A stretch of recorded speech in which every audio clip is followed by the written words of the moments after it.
Okay, I think we can begin. Apologies for the delay. So, today's session, I'm just going to be taking you guys through how to answer some neuroanatomy SAQ questions. I felt like neuroanatomy was a good place to start.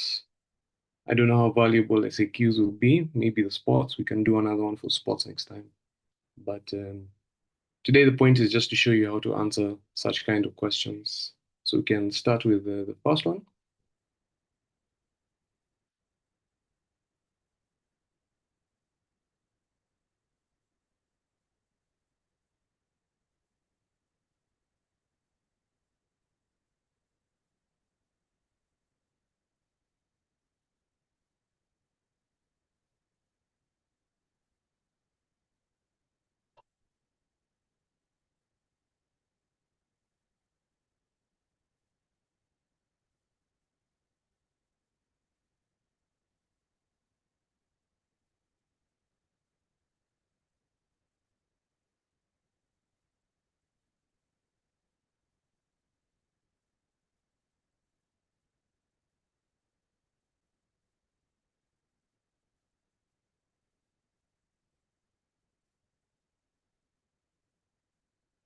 Okay, so the first question here, illustrate the cross-sectional anatomy of the medulla oblongata at the level of the sensory decussation.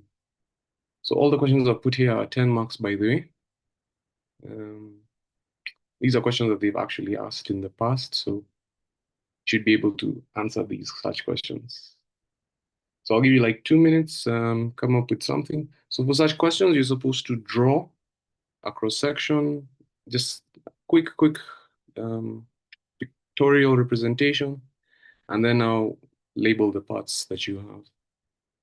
So they can ask such questions for pretty much any reason, any region of the brainstem. This was just one of the ones that I picked, but they could ask for the lower medulla, where you have your, sorry, upper medulla, where you have your pyramidal decussation, or the open medulla. They could ask for the pons at the level of the facial colliculus, or they could ask for the midbrain, either the lower midbrain or the upper midbrain. So just make sure you know everything that you find at each of those levels. I'll give you like another minute and then we can see what we have.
Okay, so here's the answer to the first question, yeah?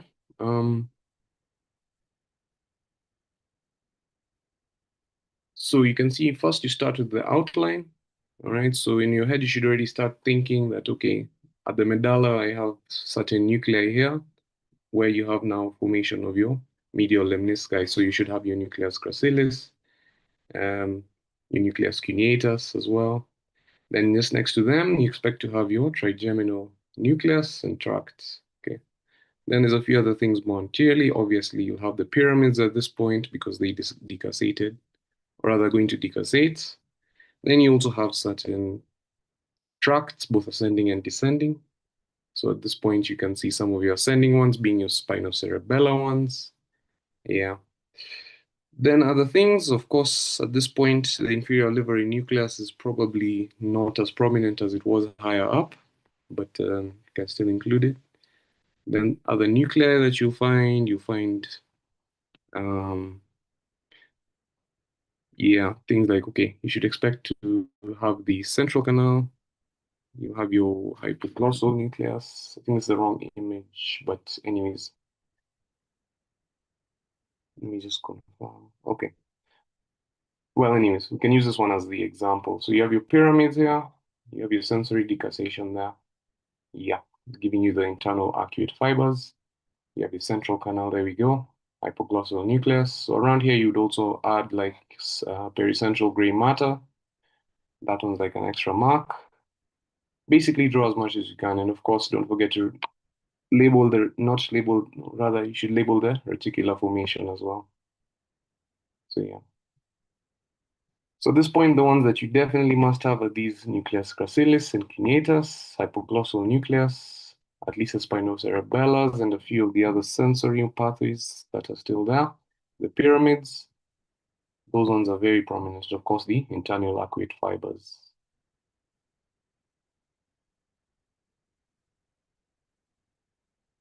Okay, then, great. So question 2 is outline the pain pathway from the tip of the tongue. So again, this one's a 10-mark question. So for such questions, the best way is to start from, or rather the preferred way is to start from the receptor. Then from there, you talk about the first order neuron beginning from the axon, which is the peripheral process. And then now you get all the way to the cell body, which would be in a ganglion. And then now the central process, which is the one that enters the brainstem. And then from there, the nucleus where it synapses, second order neurons.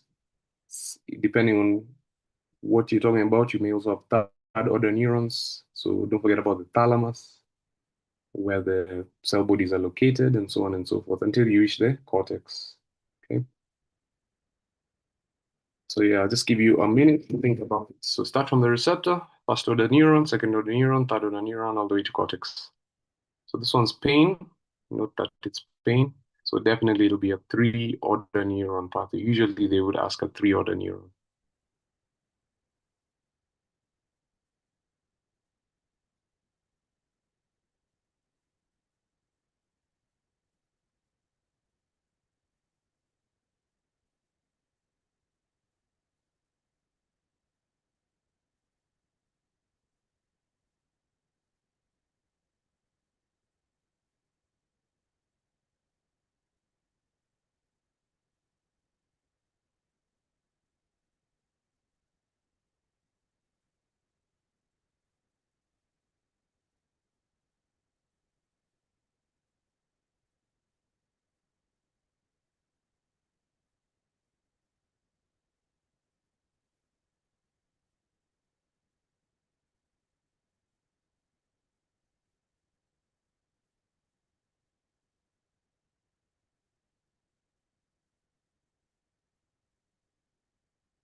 Okay, so this one shows you as well what we have. So assume this was now the teeth. This is just general. It's pointing to the teeth. Okay, so assume it was the tongue rather. So we start here at mandibular nerve. Before that, the receptor was free nerve endings. Okay, so for pain, free nerve endings. Whether it's from the tongue or mucous membranes or the skin, it's all going to be free nerve endings. Then the first order neuron, remember we said start with peripheral process. So the peripheral process is the mandibular nerve. Okay, so V3, that's where you have your neurons. Then you have your cell body of your first order neuron, which is found in trigeminal ganglion. There it is. Okay. Then your central process goes all the way to the spinal nucleus. Spinal nucleus or trigeminal, which is found in the level of the medulla oblongata. So the fibers will actually join at the level of the pons and then descend downwards. Remember, the trigeminal leaves from the pons, but the spinal nucleus is located within the medulla. So it's going downwards. Okay. Then in the spinal nucleus, that's where you have your cell bodies of your second order neuron. Okay. So from there, the cell body, you have synapse rather between the first and second order neurons. And then after that, The axon of that second order neuron will ascend. Sorry, rather it will decussate, and then now it will form the trigeminal lemniscus, which is this one here. Okay. So the trigeminal lemniscus will ascend and go to the thalamus. And remember, the thalamus is a relay center, so that's where you have the third order neuron and the second order neuron synapsing. Okay. So for pain, it's rather for sensations coming from the face. Okay.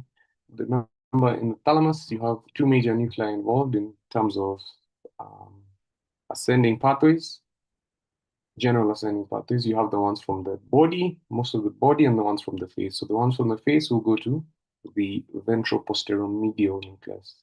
The ones from the rest of the body will go to ventral-posterior-lateral. Okay. So in this case, ventral-posterior-medial nucleus of the thalamus, where you have the third order neurons and the second order neurons synapsing.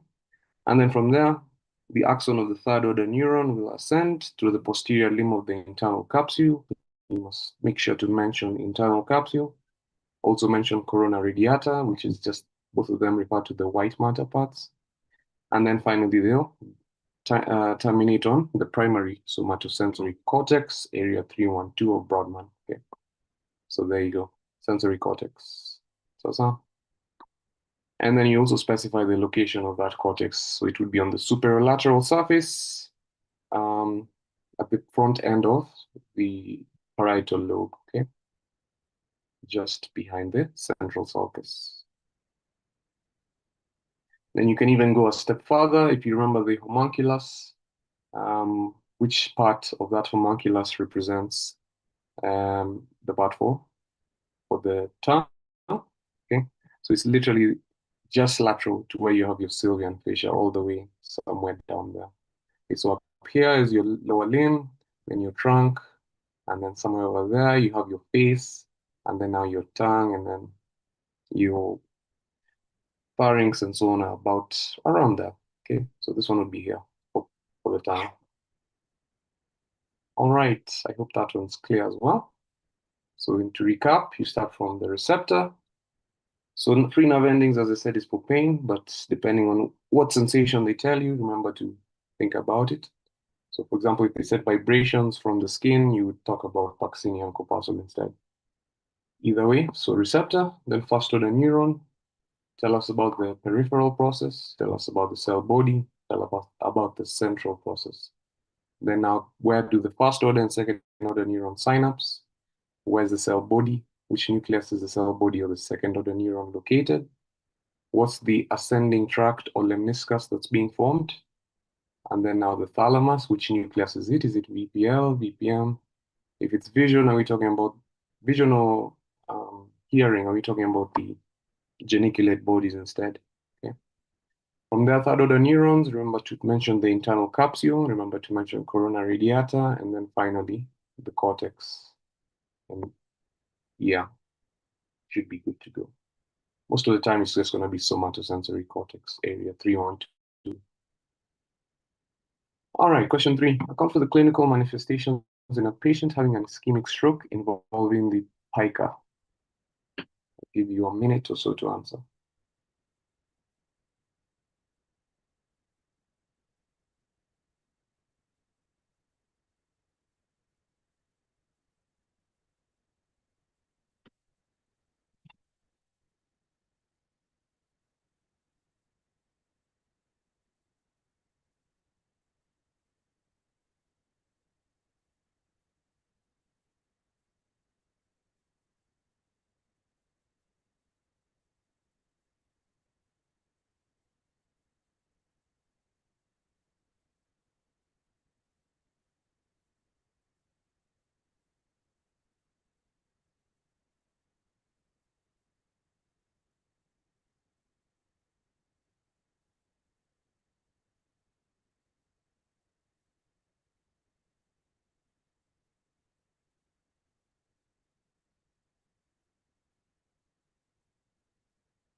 All right, so um, basically, when you have ischemia of the posterior inferior cerebellar artery, that's what we call lateral medullary syndrome, or also called Wallenberg syndrome. I think these syndromes are outlined in your Kimani's histology, so just have a look at them. Yeah, there's a few for each region, midbrain, pons and medulla and cerebellum as well. So just have a look at that at your own time. So with this specific one, you can see the clinical findings you expect to find and the basis for each of them, okay? So the pica supplies this posterolateral area here, okay? So these gray ones that have been shaded, the rest of them are purple, okay? So these are the structures that will be affected here, okay? So this one also outlines to you now the basis for each of them. So you have vestibular nuclear problems. So you have nausea, vomiting, vertigo. Remember the vestibular nucleus is responsible, or rather, is involved with vestibular functions. Okay, so things like balance, movement, yeah, those kind of things. So when you have problems there, these are the ones you commonly get: nystagmus, vertigo, nausea as well, then vomiting as a result of the nausea. Affects the solitary tract as well. So you may have agousia, the inferior cerebellar peduncle. So you have ataxia. Generally, if it affects the cerebellar peduncle, you expect to have symptoms of cerebellar syndrome as well. So in this case, ataxia. Trigeminal nucleus is affected, so you'll have facial numbness on one side, the same side. Okay. Sympathetic pathway, so you'll have Horner syndrome on the same side as well. Then you have spinothalamic tract affected, contralateral loss of pain and temperature, and so on and so forth. You can see them all outlined here. Okay. So just at least understand the basis for each of these.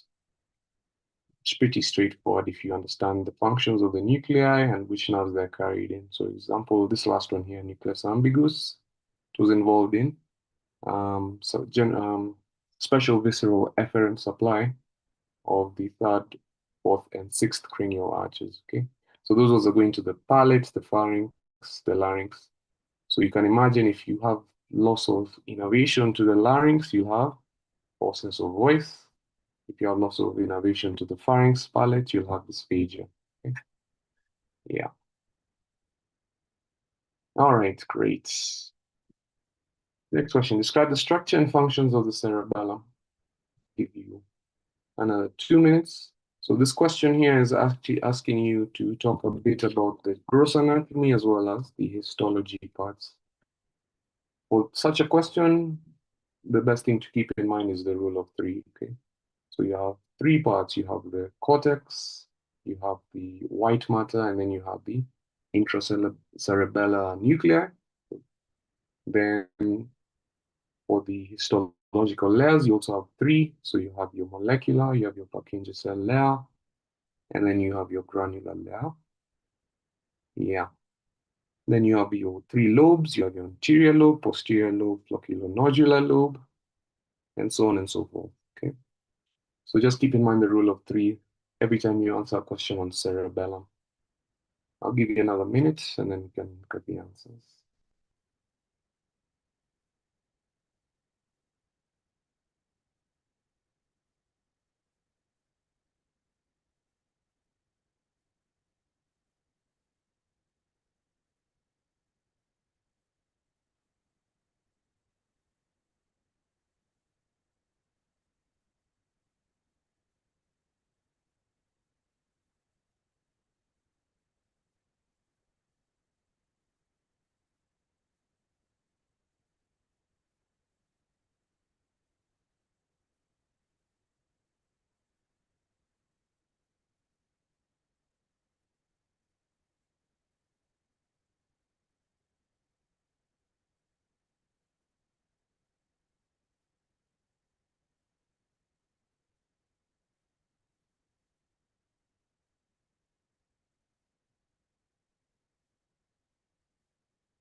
Okay, so this image here on the left shows you the gross anatomy. The one on the right shows you a bit of the histology.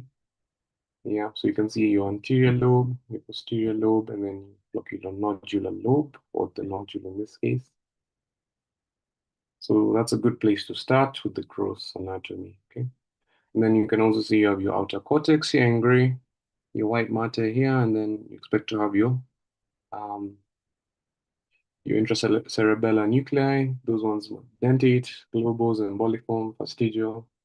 So yeah, that one you also must mention. Then talk about the fissures as well that separate the lobes. So you have here your primary fissure, you have a horizontal fissure somewhere, yeah, right there. And then you have um, your posterolateral fissure that separates the posterior lobe and the flocculonodular lobe. Okay. Yes. Another thing I've not mentioned, you also should mention the connections with the brainstem, i.e. the peduncles. Okay, so you have your superior peduncle, inferior peduncle, middle peduncle. Again, rule of three. Then you can also go ahead and mention some of the important fibers within those peduncles. For example, the middle peduncle, we know the most important one is the pontocerebellar fibers. For the superior peduncle, you can mention um, spinocerebellar. And then now even in the inferior one, there's also the other spinocerebellar. Okay, so anterior and posterior spinocerebellum. Also go ahead and mention the functions of the cerebellum. And now again has to do with the rule of three. So you have your vestibulocerebellum, which is involved in equilibrium. You have your spinocerebellum, which is involved in posture and tone. You have your cerebrocerebellum, which is involved in motor learning and motor planning. Okay. Moving on to the histology side, you talk about the three layers as mentioned. You have your outer molecular. You can mention some of the cell types you have there. So you talk about, for example, the basket cells. Then you have your Purkinje cell layer. Obviously, the main one being the Purkinje cells. And then the granule cell layer, which has your granule cells and your Golgi cells. Okay. The other thing, talk about the types of fibers. So you have your climbing fibers, which are from the inferior olivary nucleus, and then the rest of them are your mossy fibers. Okay. Yes. So yeah, for this question, very important to keep the rule of three in mind. All right. Next question. Describe the course, branches, and clinical significance of the middle cerebral artery.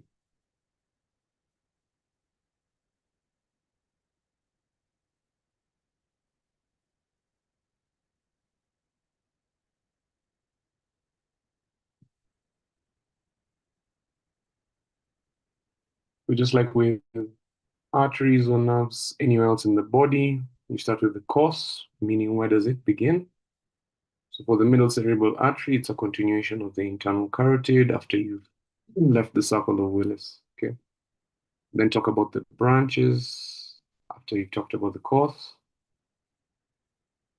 And then now just mention which regions those branches supply in general. Okay.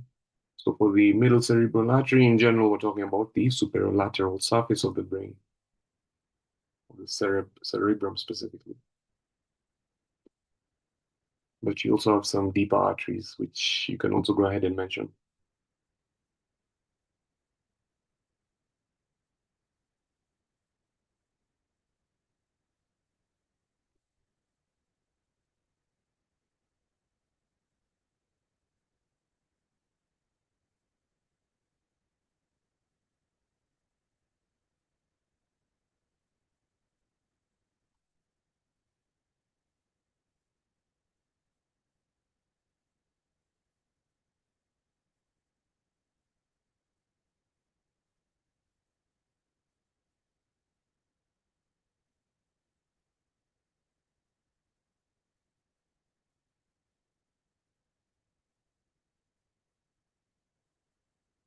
Okay, so you can take a look here.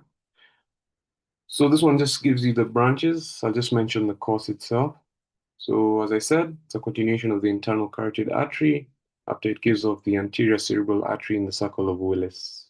Okay, so it's one of the terminal branches of the internal carotid, in other words. Then mostly travels in the lateral sulcus of Sylvius, which is here, the Sylvian fissure, and supplies majority of the superolateral surface. You can see all this area in red or pink. Okay, so up here is the anterior cerebral, here is the posterior cerebral. The rest of this is middle cerebral. Then the branches, the ones that are not visible here are the perforating branches. So you have your central arteries, which enter the anterior perforated substance and will supply the internal structures such as the caudate, the lentiform, and the internal capsule. Then you also have another one that's not visible here, your anterior choroidal artery, which gives rise to the choroid plexus of the inferior horn of the lateral ventricle. But yeah, it's good enough to mention just anterior choroidal artery forms the choroid plexus. Then now some that you can now see here, you have your orbitofrontal artery, which supplies the lower part of the frontal lobe over here. And then you have your prefrontal artery as well, which is going to supply your prefrontal area. Okay. Precentral artery over here. Then central artery within the central sulcus. Then you have your post-central artery there. So in general, these ones are going to supply the gyri over here. Very important one being the precentral and post-central gyri, okay, for both motor and sensory functions.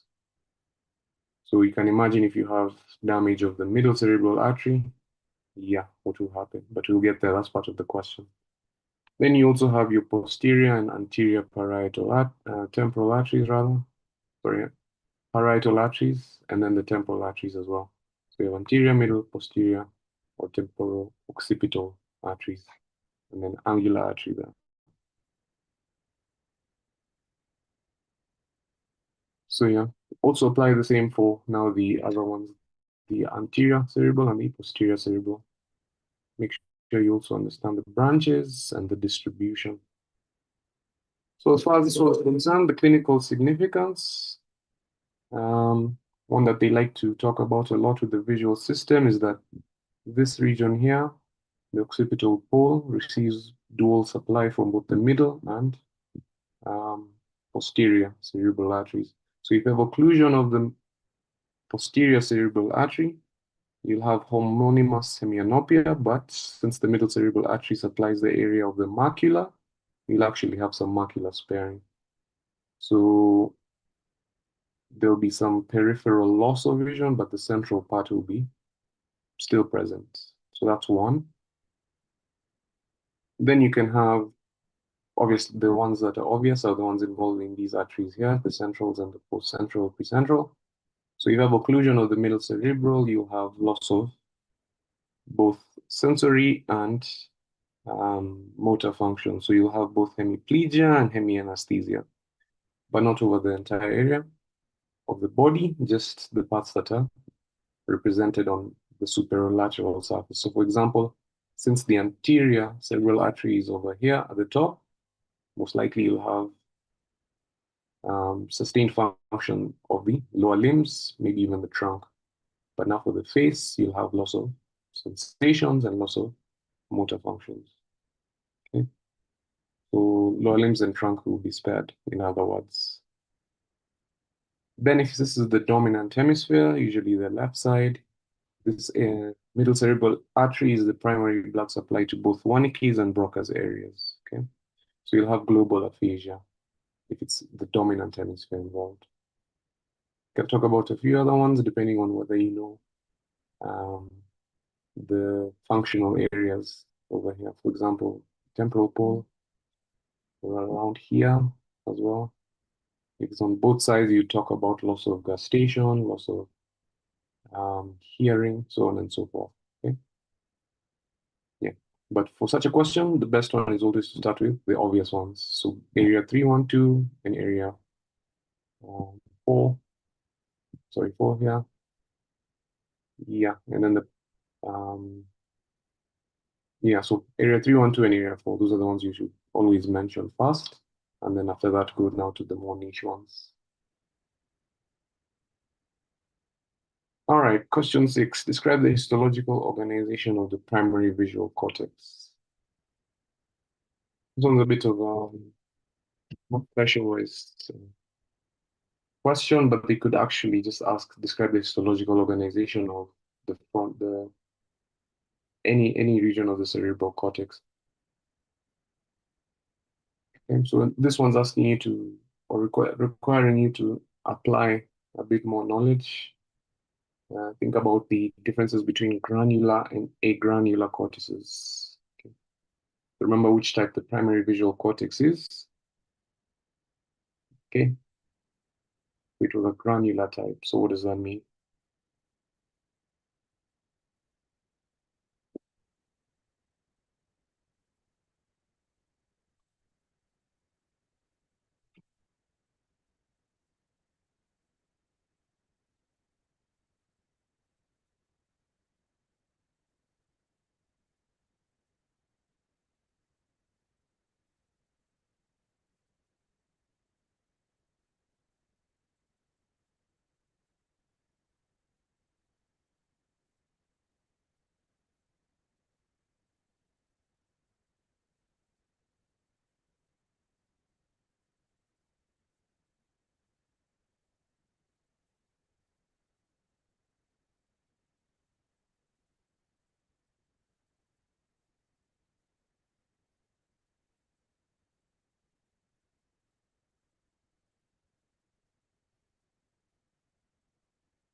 Okay, so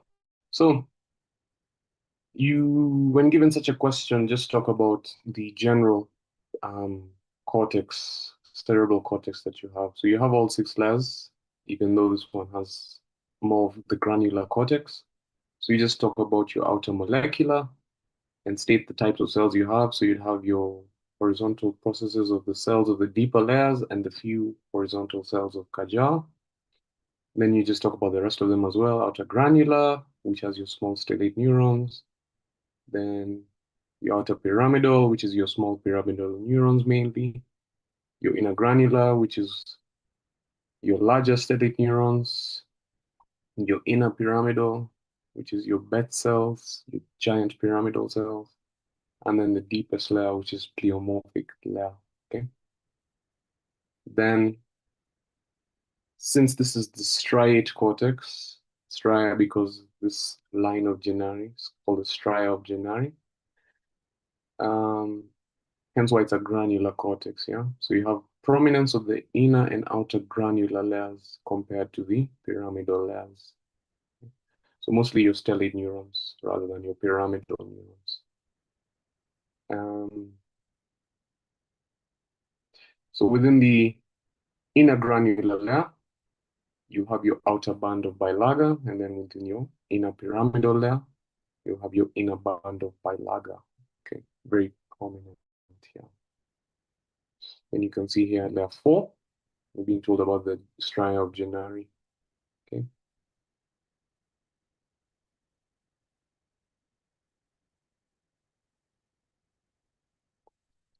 Yeah, but in general, if they give you such a question, or if they give you just to mention the layers of the cortex and or just describe the histological organization of any part of the cerebral cortex, at least mention the 6 layers and at least give the major cell type you find there, and you're good to go from there.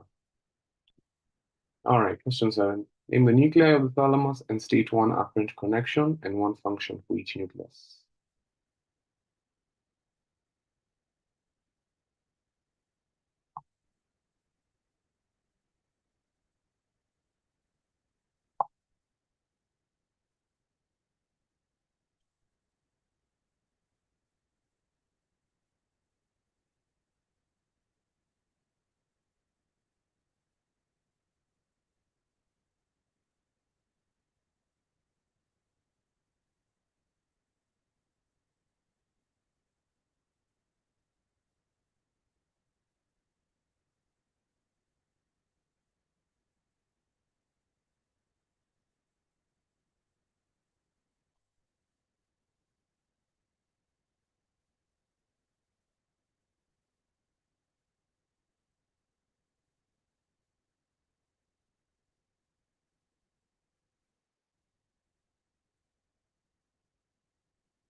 Okay, so we can see the thalamus here. You have a lot of groups of nuclei here. You just need to mention as many as you can remember. Okay, so you have your anterior group, your medial group, your posterior group, your intralaminar group, and then yeah, those are the main ones. Then you can also talk about the metathalamus, which is your medial geniculate and lateral geniculate body. Okay, so starting with the anterior thalamic nucleus, this one tends to have a bit of limbic connections. Yeah, remember it's part of the Papez circuit, which is important in consolidating short-term memory or recent memories. Okay. So afferent connection is the main one being the mammillothalamic tract. So coming from the mammillary body is going to the anterior nucleus. Then from there, it will send it to the cingulate cortex as a cingulum, right? Then the mediodorsal nucleus is also involved in such limbic functions. An important afferent would be from the amygdala, okay? Then it's going to send information to the prefrontal cortex, such as olfactions, emotions, and sensations, etc. Then in your lateral group, um, starting with the ventral, let's start with the ventral. Your ventral anterior nucleus, which is very important in motor connections, okay? So it's major connections with the basal ganglia, right? It receives afferents from the globus pallidus, sends them to the basal ganglia for motor control of the cortex. Then now we've obviously mentioned the ventral-posterior nuclei, which is involved in receiving sensory relay. So this is where you have your third order sensory neurons. So the ventral posterior medial is for the face, ventral posterior lateral is from the rest of the body. Then you have your lateral group here. So you have your ventrolateral and lateral posterior, dorsolateral. So the dorsolateral is involved in limbic functions as well. So it's mostly connected with the limbic system. Okay. Then your lateral posterior is receiving information from the ventral posterior group here. And then it relays the information from the ascendic tracts to the association cortices. Okay. And you have your pulvinar here, which is involved in visual functions. So it's a sort of lower visual cortex. Okay. Then you'll send more information to the visual association area. So it receives information from the medial and lateral geniculate bodies. Okay. So you can see here is the lateral geniculate, medial geniculate. Both of them will send fibers to the pulvinar, and then after that, yeah, to relay that to the visual association areas. Then you have your medial and lateral geniculate bodies, which ones are simple. They're similar to the ventral posterior group in that they receive sensory input. So medial geniculate is receiving auditory inputs. Lateral geniculate is receiving visual input and then sending it to the respective cortices. Then you have your intralaminar group. This one is not really important to know all of these. Maybe just the central median. You can know it has a lot of diffuse connections. Yeah. Yeah, not much else to say about the central median, really. Okay. Yes.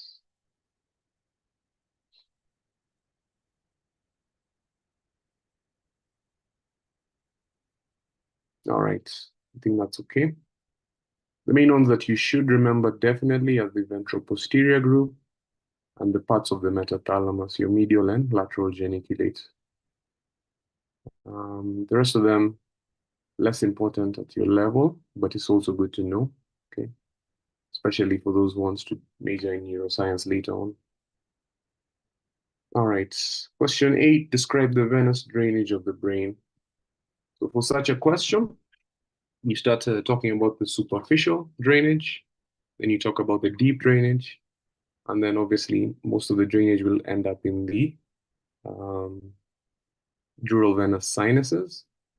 So yeah, that is what they want to hear you talk about. Then the last statement should be formation of the internal jugular vein. Okay, so superficial drainage, deep drainage, dural venous sinuses, internal jugular. Mention something on all those.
Okay, so this image just gives you a summary of your drainage, your brain drainage. Okay, so the superficial pattern, you talk about your superior cerebral veins, which will drain into your superior sagittal sinus.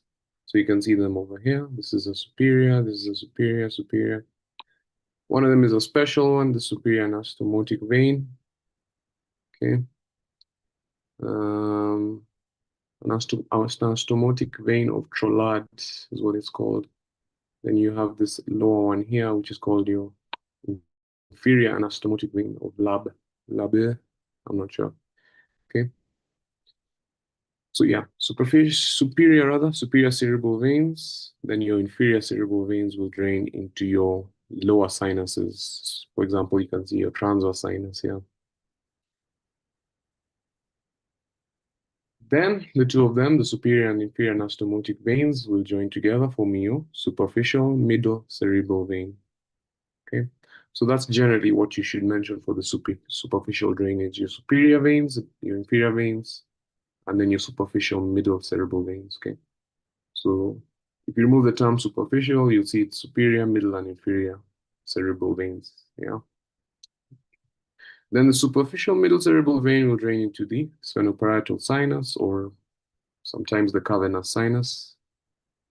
And yeah, and then again, don't forget these connections, your superior and inferior anastomotic veins. That's how it's formed. That's pretty much it for the superficial drainage. Then when you go to the deep drainage, you talk about your internal cerebral and basal veins joining together, and then they'll form the great vein of Galen. Uh, let's see, where's the image nicely? Yeah. So here you have your great vein of Galen. Here's your basal veins. And all right, internal cerebral vein. There you go. Okay. So they're deep here. That's why they have a different color in this case. Then the internal cerebral veins uh, drain the deep parts of the brain. Okay. And that one in turn is formed from the thalamostriate and the choroidal veins. Okay. So thalamostriate and choroidal veins join together, giving you the internal cerebral vein. Then you have your basal veins of Rosenthal, which are these ones in a deep purple color. These ones will drain the lower parts of the brain. Okay, so they're formed by the joining of the deep middle cerebral vein and the anterior cerebral vein. So here's your deep middle cerebral vein there, and there's your anterior cerebral vein. So the two of them come together over here, and then they're forming your basal vein. Then, as mentioned earlier, your basal veins will join with your internal cerebral veins, giving you a great vein of Galen in the midline. Then from there, the last thing is to talk about your sinuses. Um, so the great vein of Galen joins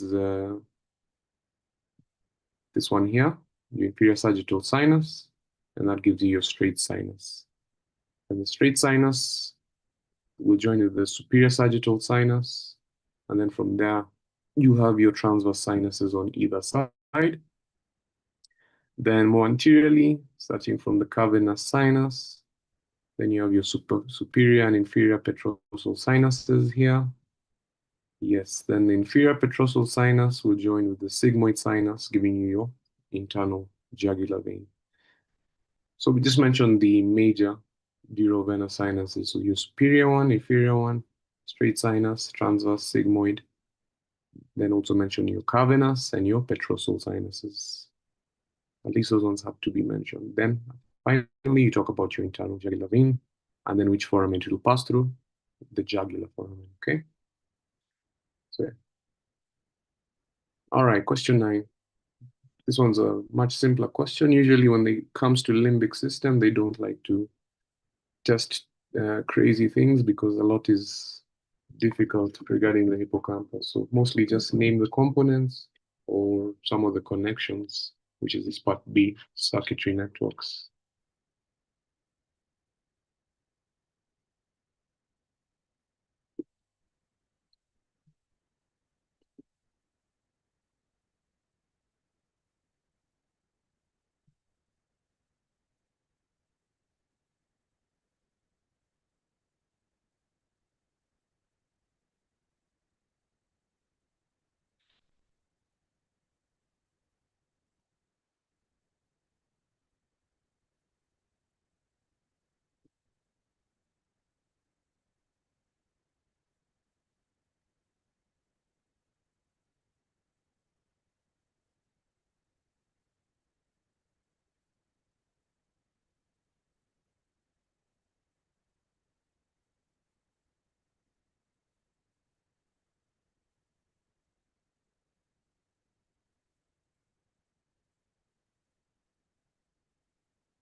Okay, let's not spend too much time on that. That's a relatively simple question.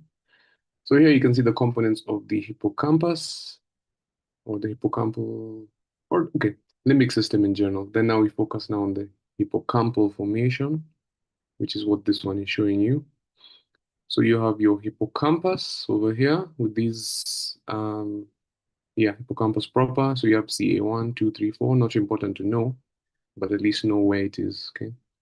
So hippocampus, and then moving out, you have your subiculum here in yellow. Then you have your parahippocampal gyrus, which this one you'll be able to see on the inferior surface of the brain. Um, you also have dentate gyrus over here in a deep orange. And yeah, so these are the components of the hippocampal formation. Parahippocampal gyrus, subiculum, hippocampus, and the dentate gyrus. Okay. So the other thing that you might want to know about the hippocampal formation is how you get from the cortex over here to here in terms of the complexity. Okay. So the rest of the cortex down here, where the cursor is, that will be your neocortex. So it has all the 6 layers. But as you move this way, you're getting into a more primitive cortex. So you'll have in the subiculum, it will be your paleocortex, which is intermediate. And then this one in the hippocampus and the dentate gyrus, this is going to be archicortex. So very primitive. It only has 3 layers. Sasa? Actually, you can see a bit of that here. So there's 1 layer, 2 layers, 3 layers. But better image would show it nicely. So you can go ahead and find one later. So the hippocampus has 3 layers. Subiculum is usually 4, maybe 5 layers. Same for parahippocampal gyrus. But now it's getting into 6 layers. Yeah, so keep that in mind as well. So this region here, hippocampal formation, very much involved in memory functions. It tends to be made of primitive cortex, relatively speaking. All right, part B of the question was asking you to tell us about the components of the limbic cortex. That's what we have now in this image. So you can see some of the ones we have: cingulate gyrus, orbitofrontal cortex, amygdala. You have your few others here mentioned. A few others that you can't see here. You have your paraterminal and parafactory gyri, which are over here, just in front of this septal area. You can also talk about your insula. Insula is also part of the limbic system. Yeah, and so on. Okay. Not all of these ones are part of the limbic thalamus. I wouldn't put it there, but some of the nuclei do have limbic connections. For example, as we mentioned earlier, your anterior nucleus and your lateral dorsal nucleus. Anyways, cingulate is a major one. Orbitofrontal is a major one. Paraterminal, parafactory gyri, also important. Parahippocampal gyrus as well, etc. Finally, part C of the question was asking you to tell us about 2 circuitry networks and their roles. So for this one just means the connections, yeah? So the major one is this structure here. This is your fornix, okay? So it connects the hippocampus, which is down here, to the mammillary bodies at the end over here. And that's part of the Papez circuit. So that's one. Then you have another one called the stria terminalis, which is now running from the amygdala, which is somewhere in the temporal lobe anteriorly there. Yeah, anyways. And then now it's running to the hippocampus, and that's important in emotional, olfactory, visceral information. And then you have a few other connections that you can also mention. So you have your stria habenularis, which is going to connect to the habenular nuclei, and then septal nuclei as well. So habenula and septal nuclei for that one, and so on and so forth. But the main one is fornix, stria terminalis. Those two you shouldn't be able to forget. Those ones are very important. All right. I think this is actually my last question here. So write briefly on the functional components, nuclei of origin, and the course of the facial nerve. Such questions, they may even ask you to talk about the clinical relevance, but if it's a 10-mark question, then this is enough. They can also ask about any other nerve in general. So facial is just an example. Yeah. So you would start with the functional components and the nuclei together. Those ones go hand in hand. Of course, mention briefly about the intracranial and then talk about the extracranial. Okay. I'll give you another minute or two.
All right, so starting with the functional components and the nuclei, they're here in this table here.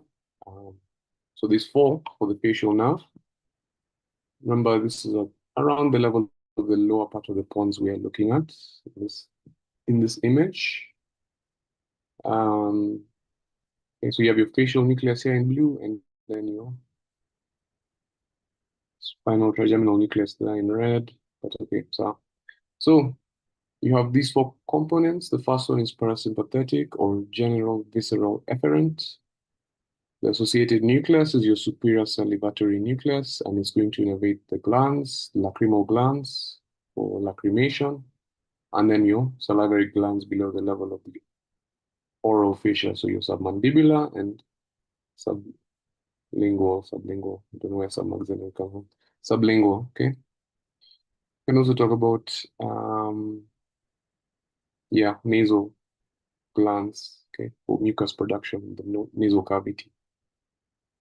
Then the second component is this one called motor, though if you're putting it in the full term, we mean the special visceral efferent, okay? So that's from the facial, motor or facial. It's going to supply the muscles of facial expression. So muscles like orbicularis oris, orbicularis oculi, buccinator, occipital frontalis, etc., etc. The third component is this one, somatosensory or general somatic afferent. So just a small part of the ear, the pinna, okay? And that one's going to your spinal trigeminal nucleus is the associated one. Or generally just the trigeminal nucleus, yeah? So all three of them, the chief, mesencephalic, and spinal. Then you have gustatory, what we call special visceral afferent now, okay? So it's taste from the anterior two-thirds of the tongue as well as the palate, soft palate, yeah? So the nucleus involved in this one is your gustatory nucleus, which is the upper part of the nucleus of tractus solitarius. And the entire tractus solitarius nucleus was visceral afferent. So the upper part is special visceral afferent. The lower part is general visceral afferent. Okay. So for each cranial nerve, make sure you're able to know the associated nuclei and functional components. So. All right. Then talking about the course, even before we go to this diagram, usually you should also talk about if it's one of those ones with a special course within the central nervous system, for example, facial is. So mention something about the facial colliculus, yeah? So remember you have your abducens nucleus somewhere there, okay? So the fibers of the facial nerve will now go around the abducens giving you the facial colliculus. Before now, they come back forwards and then leave us a motor and a sensory root, yeah? So mention the facial colliculus in this case. Then once you have your roots that have left the central nervous system at the cerebellopontine angle, the next place they're going to is the internal acoustic meatus. Okay? So both the sensory and motor root there will enter the meatus. Then it continues for a bit until you get to your geniculate ganglion. Okay, then the geniculate ganglion, you'll have a sharp bend with what's called the first genu. At this first genu, you'll also have the greater petrosal nerve being given off. Okay, yeah. So the geniculate ganglion is where you find the cell bodies of first order afferent neurons. Okay, yeah. Then after that, facial nerve will continue in the medial wall of the middle ear. Okay, so this part here. And then at the second genu, which is this one here, it will now travel inferiorly to pass through the stylomastoid foramen. Okay. Before that, it gives off some more branches. It gives you your nerve to stapedius here, which is one of the muscles within the ear, and then the nerve to chorda tympani as well. Okay. So the nerve to chorda tympani and greater petrosal are very important branches that you should know what they contain. So chorda tympani is carrying afferent fibers for taste from the anterior two-thirds of the tongue and the palate, so gustatory, and it's also carrying the parasympathetic fibers going to supply your submandibular and sublingual salivary glands. The greater petrosal nerve is going to supply the lacrimation and your nasal glands. Okay? Yes, so those ones will all be parasympathetic. Then once it exits the stylomastoid foramen, it gives off some branches. So you have a nerve to the gastric, posterior auricular nerve that will supply the posterior auricular muscle and the occipital belly of occipital frontalis, basically the muscles of facial expression behind the ear. Okay. Then I mentioned nerve to digastric, nerve to stylohyoid. Again, all of them are from the first arc, so they'll all be supplied by facial nerves. Okay. Sorry, not first arc, second arc. Okay. Then after that, it will continue anteriorly within the substance of the parotid gland. So somewhere around here, it's already in the parotid. Then it starts to divide into your two trunks, your cervicofacial and your temporofacial trunks. Then after that, now you get your terminal motor branches, which are in those 5 groups: temporal, zygomatic, buccal, marginal mandibular, and cervical branches that will supply the muscles anterior. Okay, so the muscles of the face. As I said earlier, you could also be asked about the clinical, something clinical. So for the facial nerve, you talk about what happens if you injure the nerve at different points. So if you injure the first order neurons above the level of the facial nucleus, or rather neurons above the facial nucleus, then what will happen?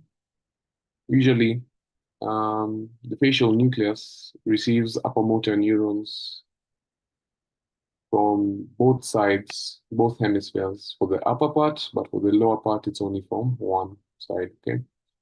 So if you have damage above the level of the nucleus, you'll have palsy on one quadrant, the lower quadrant of your face, okay? As we mentioned, because the upper part of the nucleus is receiving fibers from both hemispheres, you have sparing of the upper part of the face. Then what happens if you injure it now at the level past the nucleus? So at any point here, you'll obviously have ipsilateral loss of facial expression, but depending on whether the greater petrosal or the chorda tympani has been given off, it will manifest differently. Okay? So if the damage is here, you'll have loss of both lacrimation, salivation, taste, etc., etc. If it's now below the point where the greater petrosal has been given off, you'll have sparing of lacrimation, sparing of the nasal glands as well. Yeah. But if it's below the level of the chorda tympani now, you've lost, oh, sorry, you have sparing of taste and salivation. All you'll be, all you'll have lost is muscles of facial expression. Okay, so you'll have ipsilateral palsy, but you'll have preservation of taste. So just keep that in mind. Then another one, another clinical relevance that you can talk about is about these terminal branches, since they're within the subcells of the parotid. It makes any procedure done on the parotid a bit tricky. Okay? For example, if you had a parotid gland tumor and you wanted to excise it because of the extensive branching of these fibers, then it may be difficult. Yeah. So that's another clinical aspect you can mention. Okay. So that was all I had, actually, those 10 questions. Each of them was 10 marks. As I said, this was an actual exam that was done. Okay, so it was a 100-mark paper. So if you're able to think about what each question is asking, okay? So if you notice, all of these questions have more than one part to them. So for example, this question 10, you have functional components, you have nuclei, you have course, and as I mentioned, you can also have clinical relevance. Yeah? So it's best to just break down the question. Okay, you can see like here's another good example. This one here as well. Break down the question, and then you can even put subheadings for each of them, and then describe individually. Okay. So for each of these ones, course, branches, significance, write as much as possible until you feel like you earned the 10 marks. Okay. That's all I can advise for that. All right. I think I don't have any other questions available at the moment, but next week I think I can get some sports. Yeah, we can talk about some sports on probably neuro as well. I think would be a good one to do as well. Okay.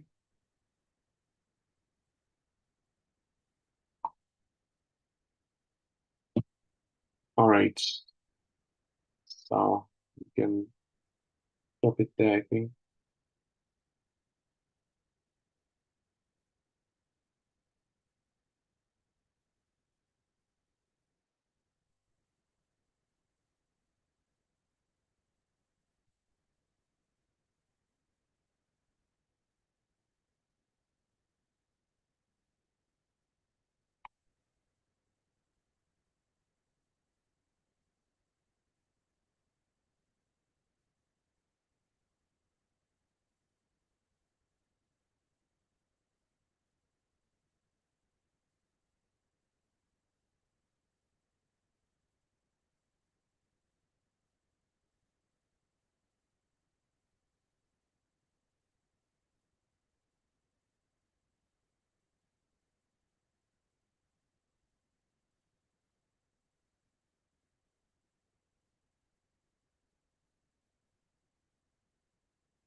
Okay, I think we can also look at um, something quickly. Let's do some brainstem, and then yeah, we can call it a day at that point. All right. So this one is not questions. This one's just a presentation. I'll just quickly guide you through the brainstem, and then yes, that should be good to go.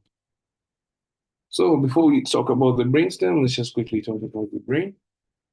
These are the parts: cerebrum, diencephalon, cerebellum, and brainstem. Though it's best to talk about them as um, forebrain, midbrain, hindbrain. Okay. So the forebrain is the cerebrum and the diencephalon. The midbrain is this part here, part of the brainstem. And then the hindbrain consists of your cerebellum, your pons, and medulla.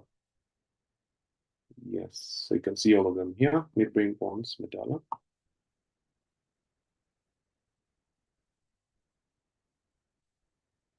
Midbrain, pons, medulla.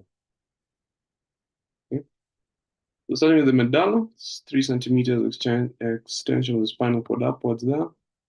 You have a lot of your ascending and descending nerve tracts and a lot of nuclei of your cranial nerve, especially the lower ones, number 9 to 12. On the surface, as you see over here, you have your pyramids in the mid, close to the midline. Then you have your olive there. Okay. So here you have your central sulcus or medial sulcus.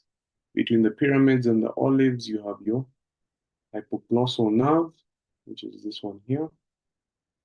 And then at the same point, but now of the spinal cord, these are your anterior roots.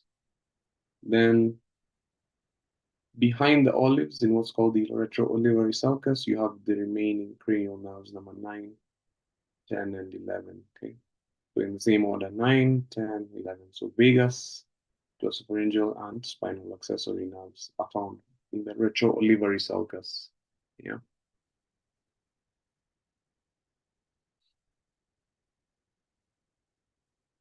Okay, so this just tells us that same thing. So you have your pyramid, where you have your pyramidal tracts, which is your corticospinal tracts. Then here's where you can see the decussation of the pyramids. So they'll cross to form your lateral corticospinal tract. Then you have your olives here, which is just where you find your inferior olivary nucleus. Remember, the inferior olivary nucleus was the one that's sending climbing fibers to the cerebellum. Then you have your anterolateral sulcus, where you have your hypoglossal nerve, which is this one here, and then retroolivary for glossopharyngeal, vagus, and accessory. On the dorsal surface, you have the boundary is here where you have your stria medullaris. So above that is the pons, below it is the medulla. Okay. So in the center here, you see this one here is your gracile tubercle. Underlying it, you have your nucleus gracilis. Just lateral to that, you have your cuneate tubercle for your nucleus cuneatus. And then there's also this one a bit more laterally, which is your tuberculum cinereum for your spinal nucleus, so trigeminal. Okay. Then you have these peduncles here. So the largest one is this this middle one. You also have an inferior cerebellar peduncle. Yeah, and those ones will connect to the medulla to the cerebellum. So inferior connects medulla to cerebellum. You also have this point called the obex, which is the most inferior part of your fourth ventricle. And then below that, you have your central canal at the level of the closed medulla. So below here, closed medulla, up here, open medulla. When you look at the internal structure of the medulla, this is at the level of the open medulla. Okay, we have your inferior olivary nucleus very prominently. You have your pyramid here. And you can see the other structures we find. I think this was the question. No, it wasn't the question. But it's a question like this one can come to just ask you to draw something like this. Okay, so you can see the major ones being the gracile nucleus, cuneate nucleus, your spinocerebellar tract, that's going to be your inferior peduncle. And then you have reticular formation, of course, at all levels, you always have reticular formation. A few of the tracts, medial lemniscus. So at this point, you already had the sensory decussation, but not the motor decussation. That one's at a lower point. Then you have your trigeminal. This is going to be your spinal nucleus and spinal tract of trigeminal. Yes. And then, of course, the fourth ventricle at this level. Then hypoglossal nucleus, you also see it, and dorsal vagal nucleus.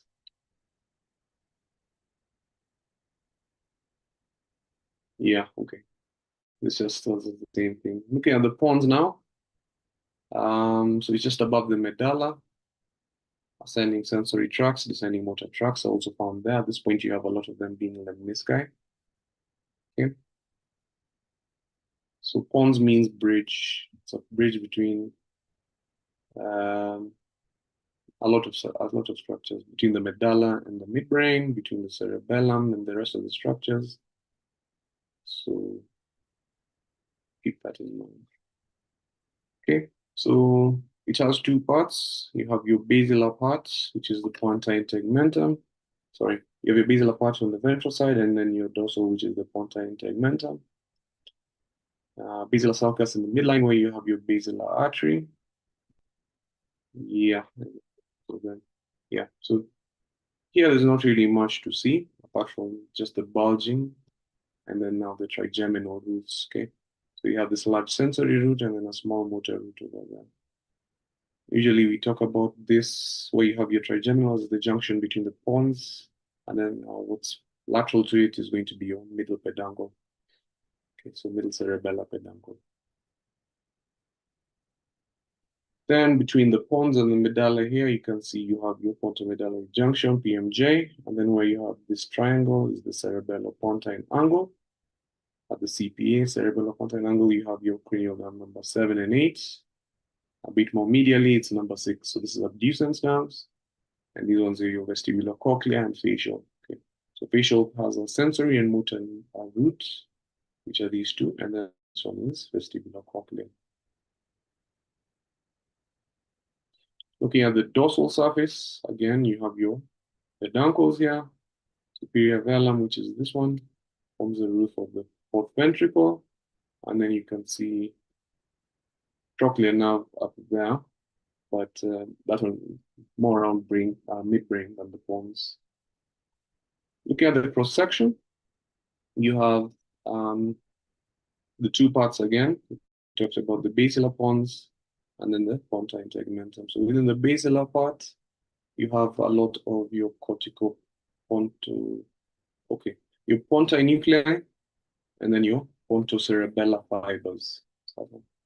So this crossing here that you're seeing is these pontocerebellar fibers decussating. So coming from the cerebral cortex, going all the way to your pontine nuclei, those are your corticopontine fibers. And then now from the pontine nuclei into the cerebellum, you pontocerebellar fibers. Interspersed between those, you have these dark regions here. These are your descending tracts, your corticospinal, corticonuclear, corticobulbar. All of them would be in between those pontine nuclei and pontocerebellar fibers. Okay. More posteriorly, when you have your tegmentum, you can see you have other tracts, your few of them around there, as well as your cranial nerve nuclei. Now, we have trigeminal nerve, nucleus. Usually, this is the right level. You should also be able to see your facial nerve and abducens nucleus. But I think this is a bit higher up, so it makes sense. Then behind that, your fourth ventricle, your superior peduncle. Yeah, if it was a bit lower, we'd be talking about the middle peduncle. Maybe I say no. Okay. Anyways, so the level of the lower pons, you expect somewhere here to find your facial colliculus, and then overlying it is your fibers of your facial nerve.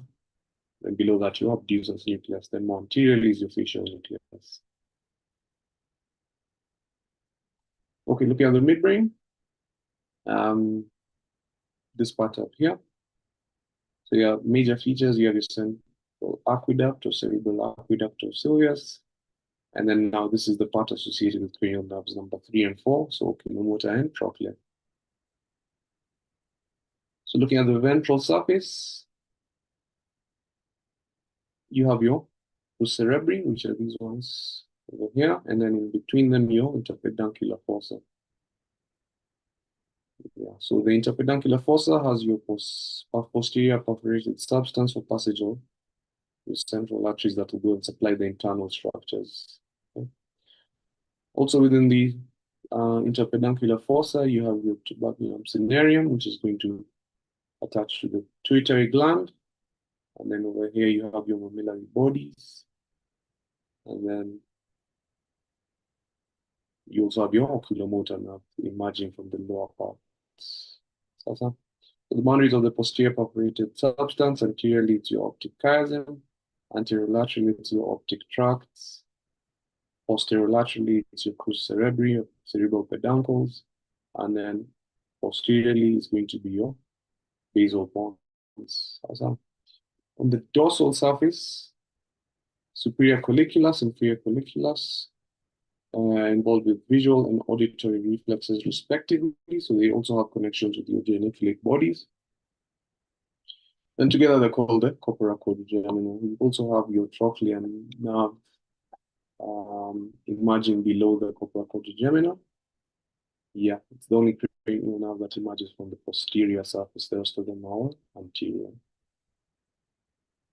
Okay, so this image just summarizes the different parts associated and the cranial nerves as you see them emerging. All right, again, the midbrain, superior colliculus and inferior colliculus involving auditory and visual reflexes. Then if we look at the internal structure, so anteriorly is the crus cerebri. Crus cerebri anteriorly, and then this is where you have your corticospinal, corticonuclear tracts, and corticopontine fibers as well. Okay. So the medial part is where you have your frontopontine. The lateral part is your other pontine fibers, so parietopontine, occipitopontine, temporopontine. And then in between those two is where you have your corticospinal and corticonuclear fibers. Just behind that, your substantia nigra. Remember, it has two parts, pars reticularis, pars compacta. Okay. Very important source of dopamine.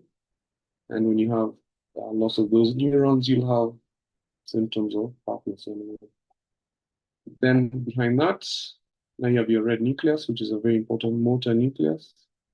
And then cerebral aqueduct, you can see reticular formation as you have medulla. Yeah, at the level of the superior colliculus, we'd expect to have your oculomotor nucleus associated with this periaqueductal gray. Also, your Edinburgh-Westphal nucleus, and then somewhere just anterior to the superior colliculus, your pretectal nucleus. Okay? So all of those ones are involved with the eye, okay? Movements of the eye and visual reflexes. Fourth ventricle, this one just is entailing the pathway of flow of cerebrospinal fluid. So from the third ventricle, yeah, cerebral aqueduct, then fourth ventricle, then central canal. Yeah, this one's straightforward. So the boundaries of the fourth ventricle, okay, laterally, you have your gracile and cuneate tubercle, as well as your inferior cerebellar peduncle. Superlaterally to superior cerebellar peduncle, and then laterally, the lateral recess. Laterally. So what you'll see, if you just stand anterior, you remove the roof of the fourth ventricle, you'll see all these structures here. So your median sulcus there, your sulcus limitans as well, more laterally. Your vestibular area over here, which overlies your vestibular nuclei. Yeah, and then medial eminence over here, facial colliculus as well. Medullaris, which is this one. Yeah, those are the major things. These go for facial colliculus, then your hypoglossal and your vagal trigones. Yeah, so the hypoglossal is the one above, overlies your hypoglossal nucleus, and then vagal is below, overlying your dorsal vagal nucleus.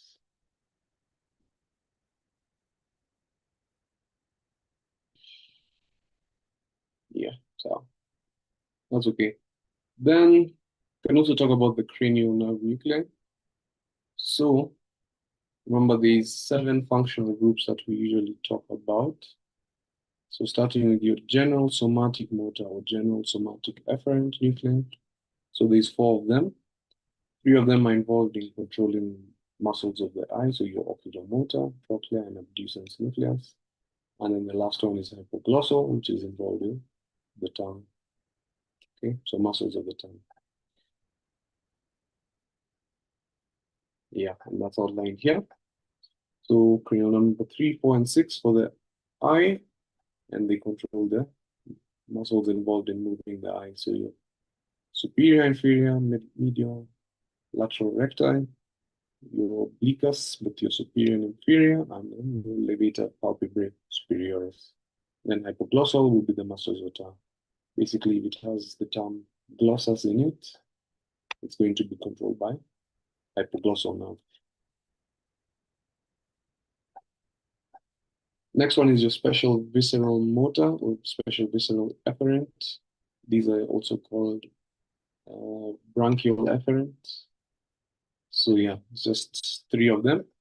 Motor trigeminal for the first arc, motor facial for the second, and then nucleus ambiguous for the remainder, which is inclusive of this accessory nucleus. Okay. So motor of trigeminal originates from the trigeminal originate from the pons. It's found within the pons, muscles of mastication. Okay. So those are your temporalis, masseter, and your pterygoids are the major ones. Then tensor belli palatini and tensor tympani as well. Then you have your nucleus of facial nerve, motor nucleus of facial, which controls your muscles of facial expression. Okay. Nucleus ambiguous found within the medulla. Cranial nerve number 9, 10, 11 will receive some fibers from this nucleus, and it controls the muscles of the pharynx, the larynx, and the palate as well. Yes. Then the accessory nucleus, usually we put it together, but this one controls the sonocleidomastoid and trapezius, but we don't usually put it under special visceral efferents. Okay, next is the general visceral motor, general visceral efferent. So these are your parasympathetic. Okay, so you have your accessory oculomotor nucleus, also called your Edinger-Westphal, superior and inferior salivatory nuclei as well, and dorsal vagal nucleus. Okay, so you can see where they're outlined. So here's your Edinger-Westphal up here. Here are your two salivatory nuclei, and here's your dorsal vagal nucleus. So Edinger-Westphal found within the midbrain, controls your sphincter pupillae and ciliary muscles. So those ones are parasympathetically controlled, whereas the dilator pupillae is sympathetic. Then your superior salivatory is the one that controls your submandibular, sublingual, lacrimal, and nasal glands. Inferior salivatory within the medulla controls your parotid. And then your dorsal vagal nucleus, very important nucleus. So it provides parasympathetic innervation to many of the viscera all the way up to the level of the midgut. Then you have your visceral nuclei. So starting with your visceral sensory, your GVA and GVE. So GVA is your nucleus of solitary tract. Okay. And then the GVE is going to be your gustatory nucleus, which is the upper part of this nucleus of solitary tract. So the solitary tract nucleus will be receiving afferent information from your carotid body and carotid sinus regarding the pressure and the composition of blood. Okay. Then you have your general somatic sensory nuclei. So these ones are just receiving general sensations from the face. So you have three: your mesencephalic, your pontine, also called your chief, and then your spinal nucleus of trigeminal. So mesencephalic within the mesencephalon or midbrain, chief within the pons, spinal within the medulla. And that's what you see here. So this is your mesencephalic, this is your chief, and this is your spinal. So we found within the midbrain, pons, and medulla respectively. Mesencephalic is the one that receives input from about proprioception. Yeah, I think also pressure and vibration as well. Then the chief is the one that receives information about tactile sensation, basically touch. And then the spinal will receive information of pain and temperature. Okay.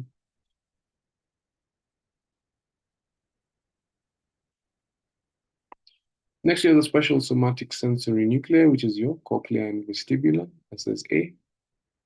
Cranial nerve number 8, straightforward what they do.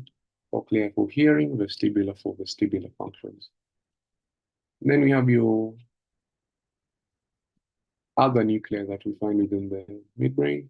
So we have your nucleus facialis and cuneatus, which is involved in transmission of pressure, vibration, proprioception from the body all the way to the cortex. Okay? So the first order neurons will go to these nucleus facialis and cuneatus. And that's where they'll sign up. So the second order neurons, which will then form the internal acute fibers and then arise as the medial limb. Then you have your inferior limbary nucleus, which we mentioned. The main connection is to do with olivocerebellar fibers, which are the climbing fibers. And those ones are involved with inhibiting unwanted movements for motor learning. Okay. Superior limbary nucleus as well, not really as important to know. Same for this pontine nucleus. Yeah.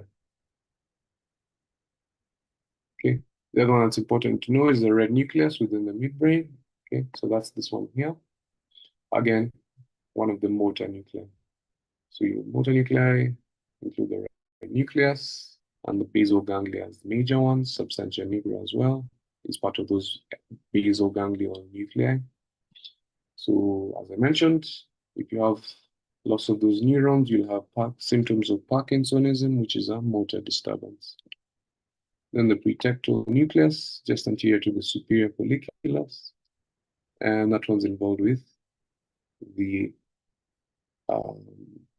one of the reflexes, the light reflex, pupillary light reflex. Again, just a summary of that here, where they're found. All right, great. So the white matter within the brainstem, call them lemnisca. So these are your axons of your second order neurons. We have four major ones: the medial, spinal, trigeminal, and lateral lemniscus. So the medial lemniscus, which we've already talked a bit about, is the one that's carrying your proprioception, vibration, pressure from the body all the way to the cortex. So they'll synapse so they're carried in the dorsal columns, your fasciculus, gracilis, and cuneatus, with the synapse with the nuclei in the midbrain, internal acute fibers, which will then ascend as your medial lemniscus all the way to your ventral posterolateral nucleus of the thalamus, and then from there, you talk about your posterior limb of your internal capsule, corona radiata, and then somatosensory cortex. Spinal lemniscus, this one's coming from the spinothalamic tract. Once it enters the brainstem, it just changes name to spinal lemniscus. For this one, decussation is within the spinal cord. For this one, it was in the midbrain as the internal acute. Anyways, then after that, it's just the same thing. Spinal lemniscus goes to the thalamus, and then from there. Trigeminal lemniscus, this one's coming from the trigeminal nerve, of course. This one's general sensations from the face. Okay. So you can see the nuclei here, the trigeminal nuclei here. Remember the three of them: mesencephalic, chief, and spinal nucleus. So from there, the fibers will decussate and then form your trigeminal lemniscus, and then go to the ventral posterior medial nucleus instead of ventral posterior lateral. But then from there, they'll go to the cortex. You can see for the face, it's a bit more lateral than the rest of the body. Yeah. Then the one we haven't mentioned is the lateral lemniscus. That one's part of the hearing pathway. So that one will go to the geniculate bodies, and then from there projects to the auditory cortex. Descending tracts, we have a few. The major one being the corticospinal. Other ones you have rubospinal, tetraspinal, vestibulospinal, and reticulospinal. We just focus on the corticospinal tract. So you can see it starting here. Mostly from three places: your primary motor, premotor, and somatosensory cortices. Then it'll pass through again corona radiata, internal capsule, and then descend in the regions you've already mentioned. So in the midbrain, it will be in the cerebral peduncles. In the pons, it will be in the basilar part, in between the pontocerebellar fibers. And then in the medulla, it's in the pyramids. Then decussation in the lower part of the medulla. And then it gives you the lateral corticospinal tracts, which are your upper motor neurons, which will synapse on the gray matter, the anterior horn motor neurons. Here's the lateral meniscus again. So yeah, as I mentioned, these are the cells of the ear, inner ear. Okay. So once hearing reaches them, they'll vibrate, and then now they'll send the impulses upwards. Some of them will decussate, and then arise as lateral meniscus. The reticular formation, this is refers to a significant part of the brainstem white matter. It's involved mainly with cortical arousal. So it's part of what's called the ascending reticular activating system, or the ARAS. It also contains some vital centers, such as your cardiovascular and respiratory center, and then it also gives rise to some descending tracts, so your reticulospinal, which is involved in motor control. All right, so let's just quickly go through the internal structure. Already mentioned a bit on it, but we can read. So the lower closed part, you have two decussations. You have the one for the medial lemniscus, so the sensory decussation, and then the motor decussation, which is for the pyramid. So this one here on the left is for the motor, the one here on the right is for the sensory. So at this point, you can see there, that's the pyramid in front. The fibers will cross, giving you your lateral corticospinal tract. Yes, and then on this one, the pyramids are still intact. They've not decussated yet. It's a bit higher up. But you can see now from the fasciculus, gracilis, and cuneatus, your internal arcuate fibers crossing.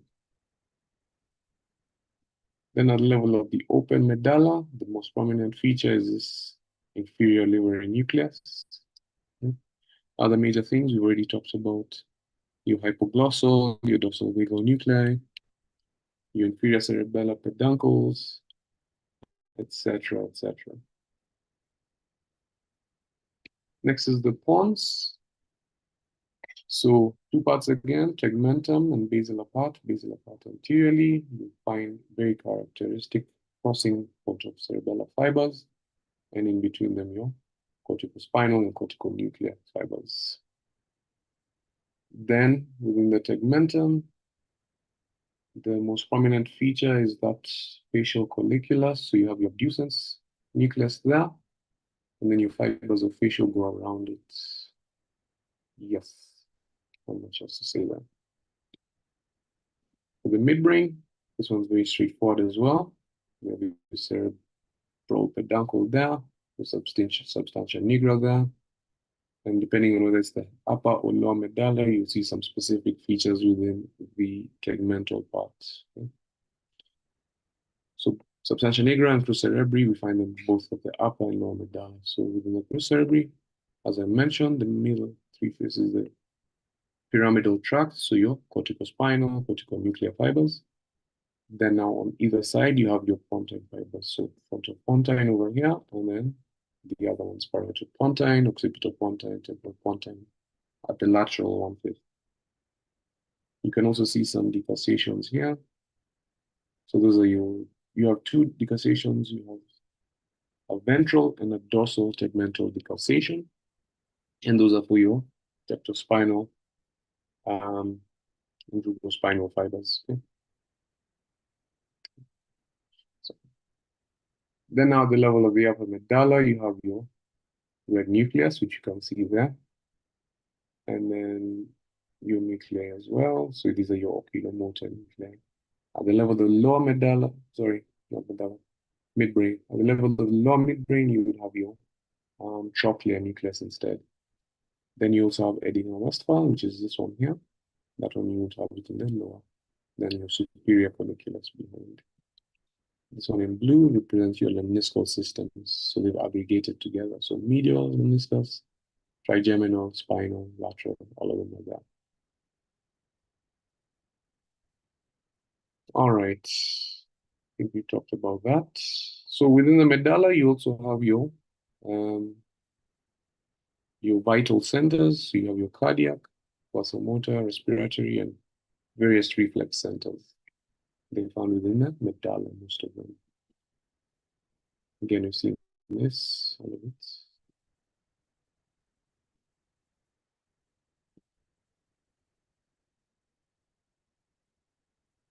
Okay, I think this is a better image for the midbrain, you can just mention. So again, your cerebral peduncles over here, substantia nigra because it's dark in color, red nucleus because it's red. Yeah, the rest I think we mentioned already.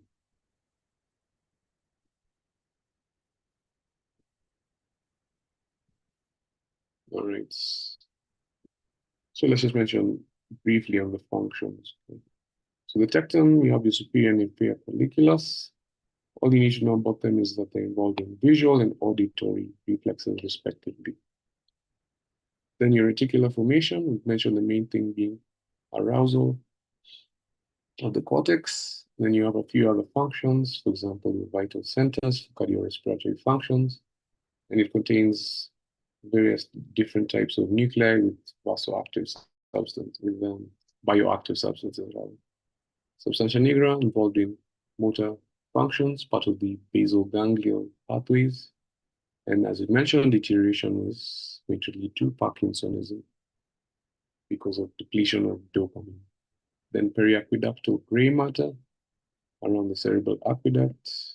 Not really important to know much about it, but it's pain, region of pain perception. And so when you inhibit the nuclei there, you have analgesia. Then you have your metaencephalon, which now just refers to the hindbrain, so the pons, and the cerebellum, and the medulla. Again, we've mentioned all this. All right, yeah. So I hope that was okay. We'll talk about the parts of the brainstem, a bit of the internal structure as well, and a bit on the cranial nerves, which is okay.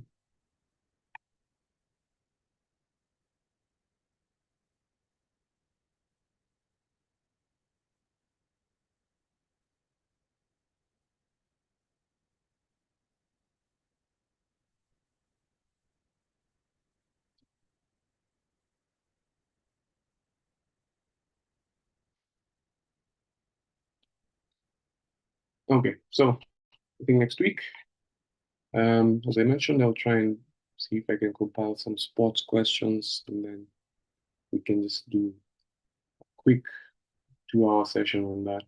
Yeah. So I'll come up with the topics and then let you guys know. I think we can call it a day. Thank you very much, guys. Have a good week ahead.